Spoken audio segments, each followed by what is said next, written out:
Oh, it's gonna be...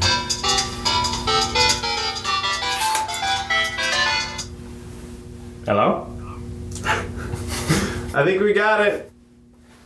I'm Myles from Ammnra Creations. I'm an engineer that is currently making his living selling props, costumes, jewelry, and puzzles, and anything else a random nerd might be interested in. I stumbled into the prop and costume scene probably about 5 years ago is when I started actually posting things online, and I made my first big costume, which was a kind of a Daft Punk helmet and glove set. But before that, I've been messing around with action figures and modifying stuff for longer than I'm going to admit on camera. I really love building things that have kind of mechanical or an electrical complexity to them. So I gravitated towards stuff like unfolding and collapsing devices, a lot of like fun electronics like space guns, things that you can really put lights and sounds and kind of go crazy with. That's kind of my general build process, is to come up with a list of all the crazy stuff I want to do and then find something I could kind of shoehorn it in without destroying the aesthetics and, angering the original artists too badly. Like when I first started off, I was using kind of simple hand tools and stuff, but recently I've moved over into 3D printing and more engineering grade tools. And so I first got introduced to 3D printing through my job when I first got out of grad school.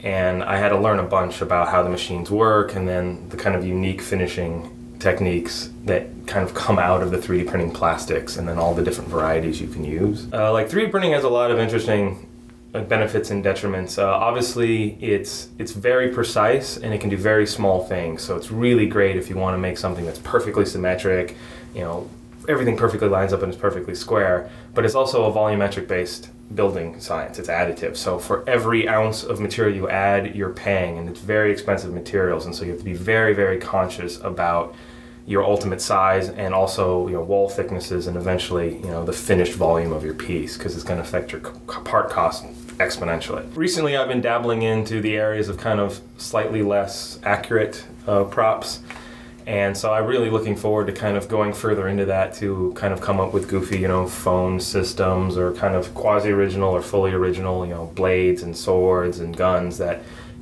really I think better serve the cosplay community, because you can be a little bit more creative, do your own original characters, or just generally have fun messing around. If you're looking to find some of the stuff that I've done, the best place for you to direct yourself is my Facebook page. It's Ammnra Creations Facebook, and from there you can jump out in my YouTube videos, and you can also check out my pictures. And if you're interested, you can head over to my Shapeways store, which does all my 3D printing, and you can buy yourself a kit. Or if you're lazy and you just want me to do all the work for you and you want to help me pay my rent even more, you can go ahead and head over to my Etsy page where you can buy fully finished props made by me sent to you.